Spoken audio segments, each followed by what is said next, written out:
Well, hello, Sage. Did you do a lot of baseball watching today?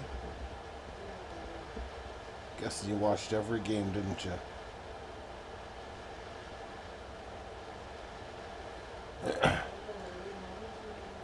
I'm going to guess you didn't watch 1 minute of baseball. Is that correct? It's confession hour, Sage. Did you watch 1 minute of baseball, yes or no?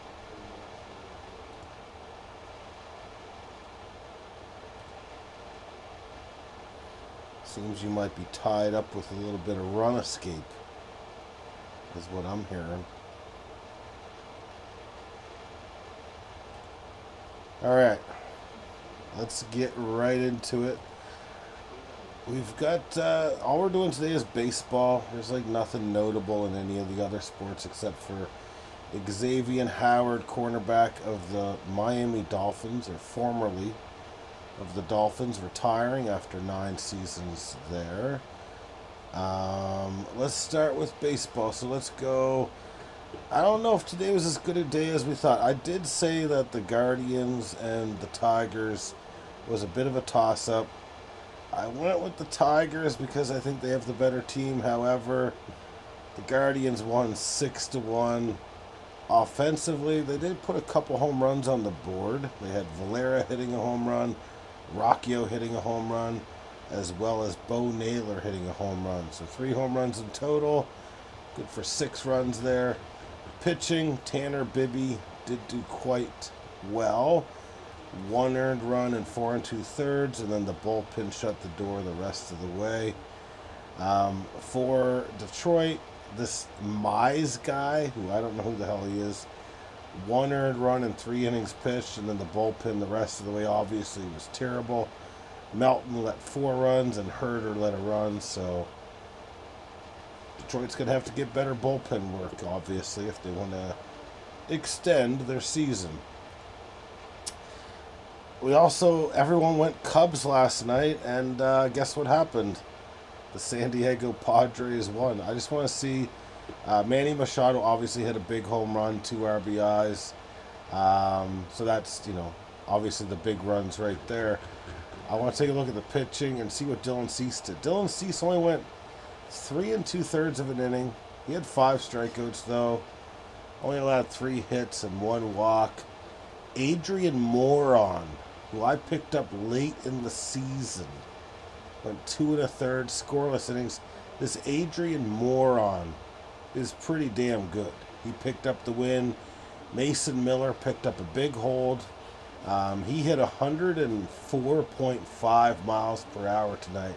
He had 5 strikeouts out of 5 batters that he faced. Mason Miller has a fucking cannon of an arm. He's got the best arm in baseball. Hitting 104.5 as a lefty is just outstanding. And then Robert Suarez closed the door. So the Padres are back in it. And that's what I like to see. I do want the Padres to win this series. I really do. Yankees in Boston was a close game. I almost said Sidney Rice, thinking football. But Ben Rice had a huge home run. So, had two RBIs on one dinger there. They won 4-3, basically. Forget who it was that hit it down. Maybe it was Austin Wells. Yeah, it was definitely Austin Wells. Hit one down the right field wall. It careened off the wall. And the outfielder in right field, I think his name is Eaton, didn't take a great route to it. He made a good throw to the plate, but Chisholm just easily safe at home. You got to play that play perfectly. He didn't, and that was the difference in the ball game. 4-3 in favor of the Yankees. Carlos Rodon, 3 earned run in 6 innings pitched, so a quality start, but certainly not unhittable. Brian Bello, fucking 2 earned runs in 2 1/3 innings pitched. So their bullpen did good, but Garrett Whitlock didn't look great. He threw a lot of pitches last night. Threw a lot more tonight. I think he has thrown close to 50 pitches in the last 2 games. I don't think he's going to be available tomorrow, so that's a big loss for Boston. But can definitely see our oldest Chapman and all hands on deck being available for the Boston Red Sox in tomorrow's affair. David Bednar for the Yankees picked up the save, while Devin Williams picked up the win. And that's what we got there. Then, this is the only series that's not going to Game 3. That would be the Dodgers. They've moved on to the next round, so they're going to face, I believe, the Philadelphia Phillies. No, they're not facing the Phillies, I don't think. I'll take a look at the playoff bracket. It is, wow, yeah, it actually is the Dodgers and the Phillies in the next round.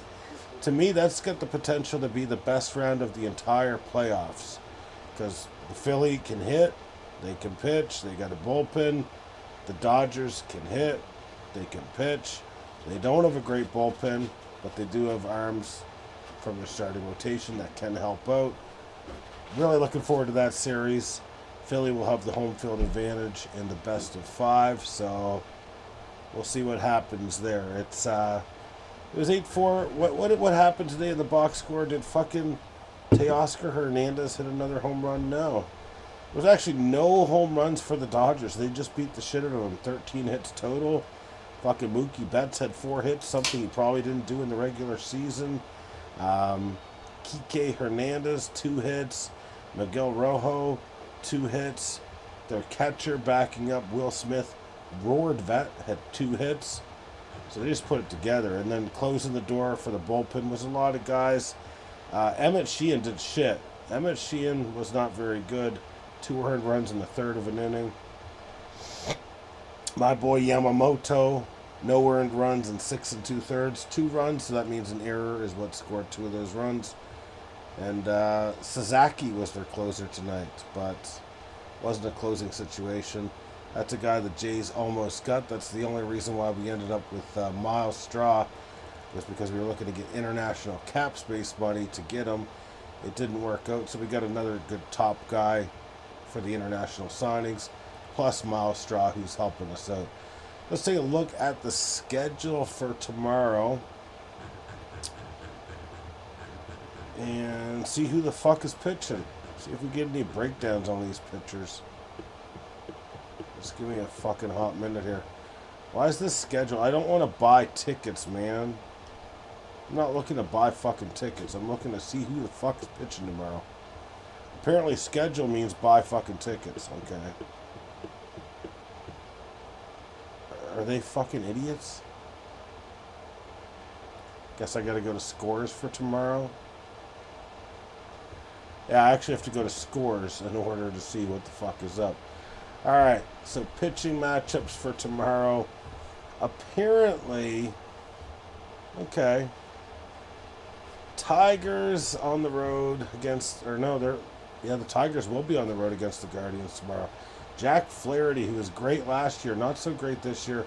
High strikeout numbers, though, but a 4.64 ERA up against Sassoni, 4.3 ERA.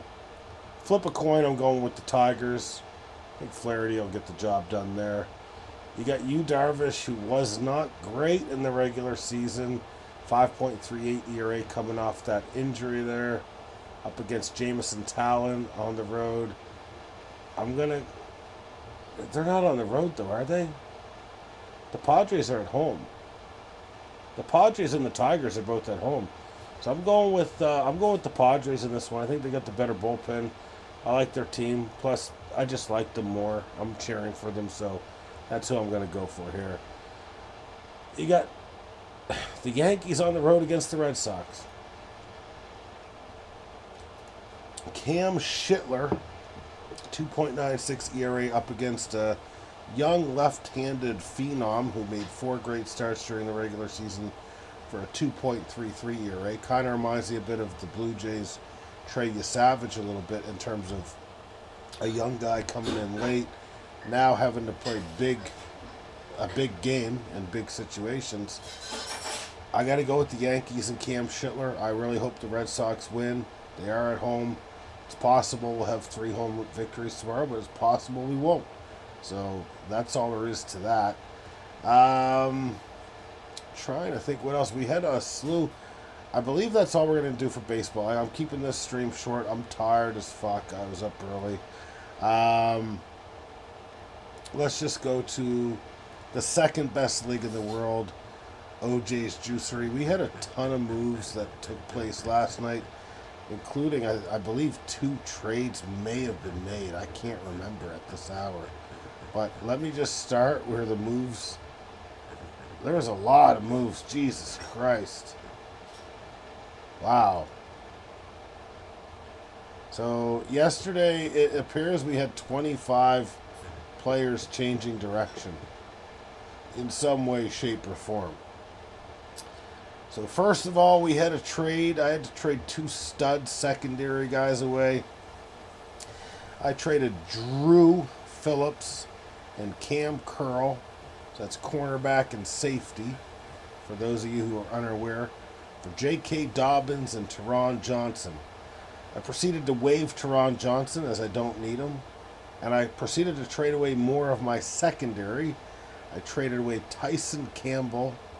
Well, I'll tell you the first trade. It was with Deflate These Balls, the first trade was. Second trade was with TDs in Your Face. I obtained the rights to Zary Franklin. And I had to pay Tyson Campbell in order to do so. So, interesting trade. Zary Franklin was one of the best linebackers in the last year or two. He's been struggling this year. I'm hoping he gets back on track. So I was without 2 cornerbacks after those 2 trades. And I had 2 safeties remaining. The 2 safeties that remain on my team today. And then we get into a slew. And I mean an absolute slew of moves that were made. I think I made 5 or 6 alone. So I did drop Azeez Al-Shire, linebacker for Houston.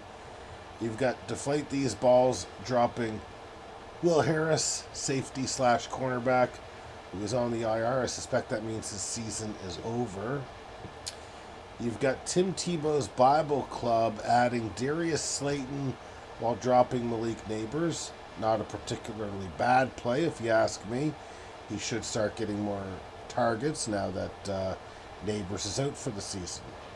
You've got Isaiah Pacheco being dropped for Woody Marks, running back of Houston. I don't know when Joe Mixon will be back, but probably a good play there for the time being. Terrell Dodson was added for Greg Rousseau. Terrell Dodson, a linebacker, having a good year. I don't necessarily trust him. I did put a secondary waiver claim on him, but my primary waiver claim... Or no, actually, I think my primary was Terrell Dodson. My secondary claim was Tremaine Edmonds, linebacker of Chicago. I like that he's going to be on the field a little bit there. He's producing. My linebackers need to start producing, is all I have to say. It's okay, you got Terrell Dodson. Watch, he's going to slow down. He's going to crumble back down to the earth, is what's going to happen. You got Tim Tebow Bible Club adding John O. Smith, tight end out of Pittsburgh, and dropping Micah McFadden, linebacker of New York Giants. I'm not jealous, never jealous. Deflate These Balls added Rashad White and dropped TJ Hawkinson. That move could prove important given that Bucky Irving was spotted on crutches today and is probably week to week with an injury. I would assume leg injury if he's on crutches. The next move we got is former Tennessee Titan failure Kevin Byard III, now of Chicago, being added to TDs in Your Face for Tyler Nubin, defensive back out of New York. You've got myself trying to build their secondary by adding Dax Hill, who can play safety and cornerback.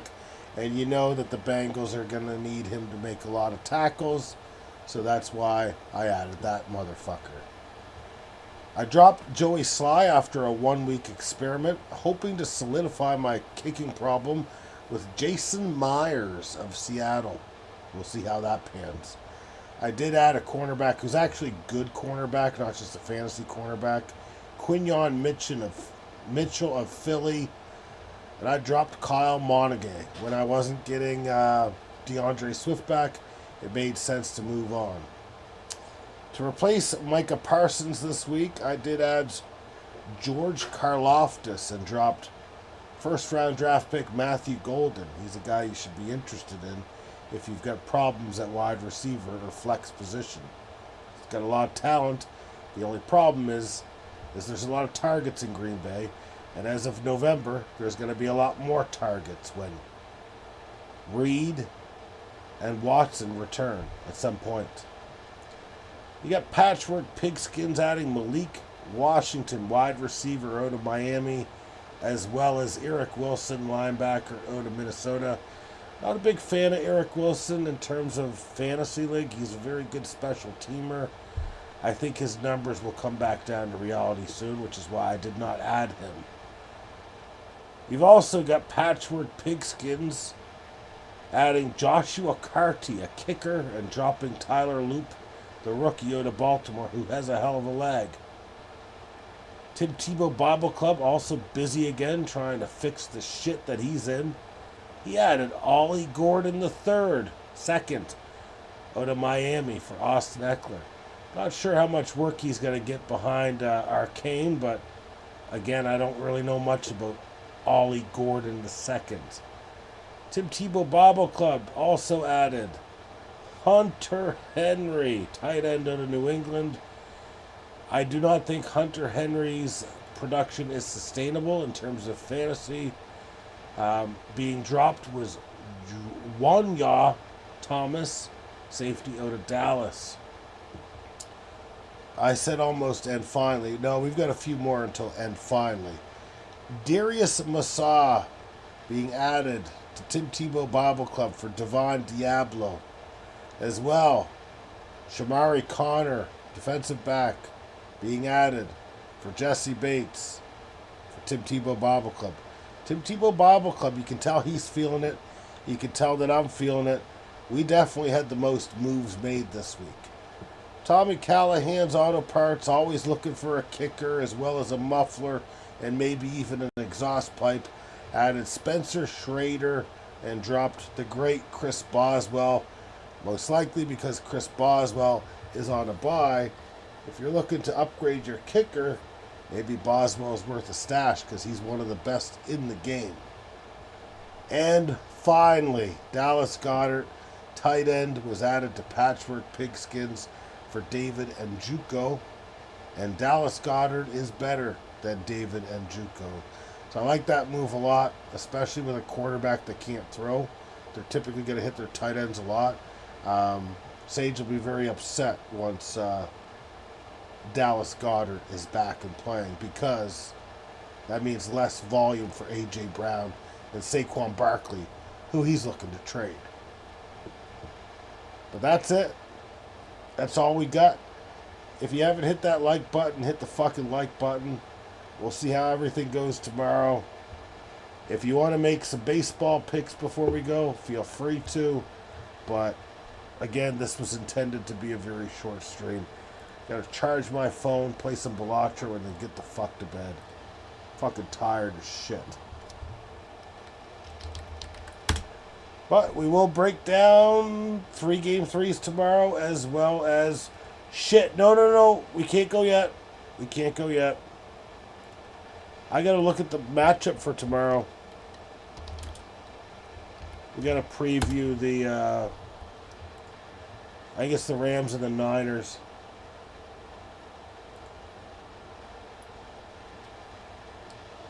Wow, this is quite the cover of the spread. So I don't think that Brock Purdy's playing tomorrow. The Rams are favored to win by 8. 8 seems like a lot of points for a divisional opponent, even if it is Mac Jones. But I'm going to take the Rams to cover 8. I'm going to take the Rams to win the game.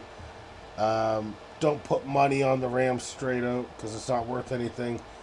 If I was making a bet and I was like, hey man, I want to make like a lot of money and not have to spend anything. Well then put fucking money on the goddamn 49ers. They're worth 4.5 to 1, but they're banged up. Like they don't have George Kittle. I'm not sure what's going on with Jawan Jennings. I mean, Christian McCaffrey's healthy, but everyone else isn't, including Brock Purdy. I think the Rams are the better team. I just don't... I mean, they've got Nakua, they've got Devontae Adams, they've got Karan Williams, they've got a team that I believe is leading the league in sacks. They've got some good players, man. And they got Matthew Stafford, who's pretty damn good himself. So yeah, put money on the Rams to win, but don't do it.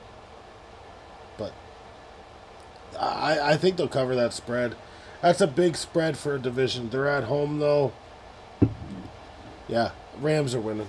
I like the Rams. They should have beat Philly as well. Rams are going to be a tough out.